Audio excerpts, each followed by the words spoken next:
Ali pa model je volka pripeljal.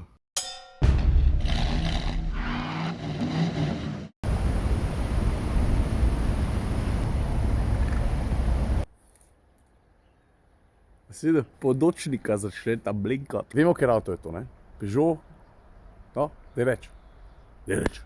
A veš, bi se človek lahko hitro zmotil, pa bi rekel, aha, to je tako kot 208, sam malo višji, v bistvu nič je dosti drugačno. Malo lažje greš not pa ven. Ja, dobro, v teoriji bi to znali držati. Ampak v praksi je pa vseeno par razlik, tudi občutek med vožnjo, pa te razlike niso nujno slabe. Moram reči, da mi je 2008 ful lušten zlezel pod kožo. In tega nisem pričakoval. Pa ta prva stvar, ki bi jo pokazal, sem tudi že pri 208-ki, ne? Ampak ne moram reči, da je to nekaj ekstremno uporabnega, se mi pa zdi čist cool feature. 3D merilniki. Mislim, a se vidi, da je to vse skupaj v dveh? Zdaj se vidi, vidiš? Začnimo najprej s polnim imenom. Vidiš, takole priročno skrbijo pri Peugeotu, da ti dostavijo podatke točno testnega avtomobila, da pol nekakšnih nesporazumov, ne? In na tem listu piše Peugeot 2008 Allure. Mimogrede, od te opreme naprej dobiš tiste digitalne števce, ki sem jih prej kazal. 1,2 PureTech 130. Veš, ko sem videl 130, pa sem najprej rekel, aha, vidim številko 1, zato sem pozabil. Sprav, gre za 1,2 litrski bencinski trivaljnik. Tole je seznam serijske opreme. Precej dolg. 1.6 VTI. En je enega Civica pretegnil tole na nemški. No in če te zanima, o kakšni ceni govorimo, ker to ponovno na koncu povem, pa bom dal na začetku. Cena osnovnega vozila brez opcij je 20.850. Cena testnega avtomobila z vsemi dodatki, ki jih tale avto ima, je 21.980, kar pomeni, da je dodatna oprema za Jurija 130. Je pa res, da pa Peugeot, čakaj, kaj tukaj piše? Cena velja ob nakupu s Peugeot financiranjem. No in to financiranje ti pa omogoča, da takšnega, ki je drugače, kot smo rekli, skoraj 22 odpelješ za 19,5. Tam. Če te več zanima, veš, kam moraš iti, na Peugeot.si. Avto je markanten, hitro opozori nase, ne samo zaradi dveh podočnikov, čekanov, rečem kokarčeš. V živo pač deluje fejst bulast. Tudi tale barva, pa ne vem, če na videu dobro skozi pride, je zelo fletna. Taka biserna bela, mater, to je tako težko posnet. A se vidi? A se vidi? Drugače pa, če boš avto videl na cesti, obstaja zelo veliko možnosti, da boš videl oranžnega. Tista barva ful lepo popne, predvsem pa en drug podatek dosti pomemben. Tista barva je serijska. Ne spomnim se nazadnje avtomobila znotraj teh gabaritov, to se pravi razmeroma majhnega oziroma mersko skromnega, da bi imel kakšno tako barvo na voljo serijsko. Zagrab uč farba, ne? Drugače pa, a si opazil nekaj? A se spomniš ti ta prvega 2008? Je bil en tak križanc, ne? Pravzaprav ni bil ne teč ne maš, nisi mogel reči, da je klasičen SUV. No, ta je pa zdaj naredil ta trik, ta preskok. Je, ne, to, kar pojmujemo pod klasičen SUV oziroma športni teren, čeprav tudi na te besede se ne smemo preveč zanašati, ne? Šport pa teren, konec koncev je na voljo samo s prednjim pogonom, kar se pa športa tiče, ni izrazit športnik. Pa ne samo to, tudi 3008 je svojo evolucijo oblikovno, konceptno zapeljal v isto smer. Drugače pa tekmecev tega avtomobila je ogromen. Pa veš kaj, zdaj, ko ga snemam z tega kota, a vidiš, kako streha rahlo pade? Potem imaš pa tam na koncu en tak črn pas. Tudi to je zelo pogost trik znotraj avtomobilske industrije. Oblikovalci s temnim zadnjim stebričkom želijo doseči ene take vrste feeling lebdeče strehe. Ali mi je to uspel? Stara Vensis. Veš, kako je hecen, ker sem jaz ta avto testiral že zelo dolgo nazaj, pa je prišla naslednja generacija, je tudi že zelo dolgo nazaj, bila malo manj udobna. Ta avto smo ful hvalili kot ene vrste požiralec kilometrov, pa je prišla naslednja, pa je hotela biti malo bolj športna. Ni bila tako prijetno mehka. Ok, nima veze. Glavnem, lebdeča streha, to smo obdelali, ne? Ali pa model je volka pripeljal. A ja, tekmeci, zelo velikih je.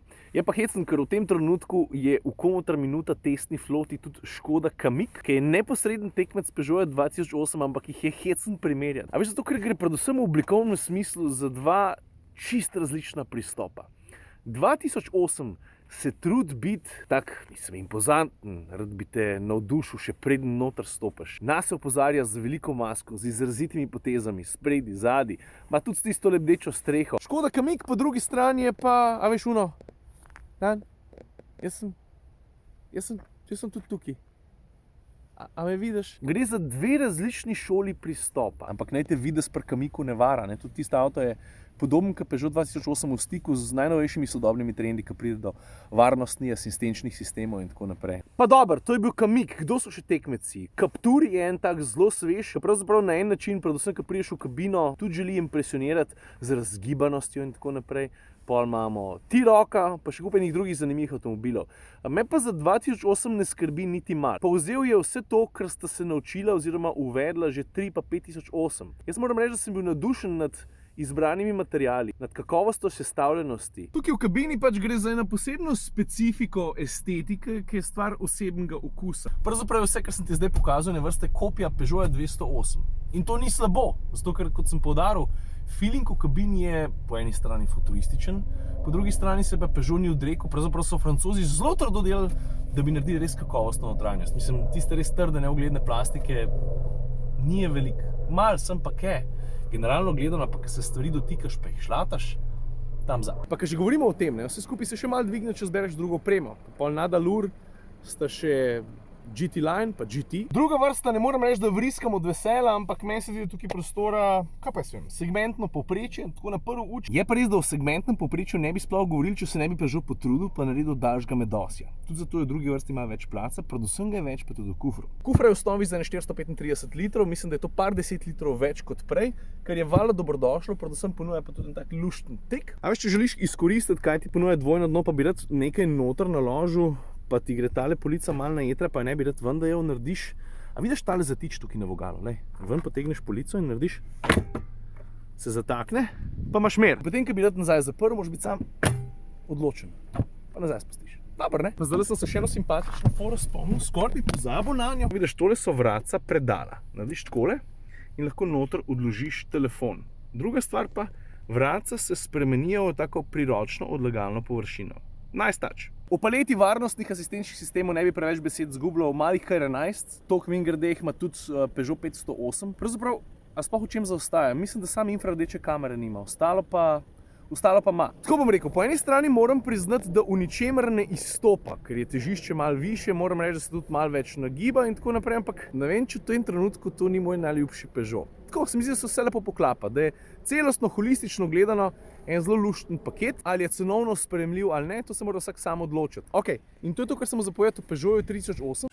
In to je zaključek tega vloga. Rad bi pa samo razložil, zakaj se je tako na hitro končal, ker izvirno sem v načrtu, da bom v en vlog spravil in Peugeot 2008, pa tudi drag race, tak malo drugačen z Fordom Rangerjem Raptorjem, pa navadnim Raptorjem, ker sem pol že nekaj časa nazaj objavil kot samostojen vlog. In ko sem zaključil s snemanjem 2008, sem rekel, no zdaj pa ima pa še na Vransko, kjer se bom zjutraj glavno. In zato ta vlog nima ene vrste folk, lepo se mejte, to je bilo to, ampak je bilo kar naenkrat, no zdaj pa lahko rečem, folk, lepo se mejte. To je to. Naslednji vlog bo pa Mercedes GLB, za njim pa pride ena moja pot na Poljsko, kjer sem se družil s Porschejevimi modeli, katerih skupen imenovalec je bila oznaka GTS. Zelo zanimiv dan v Porsche Experience Centru na Poljskem. In to je to. Zdaj se pa lahko poslovim. Ajde, čau.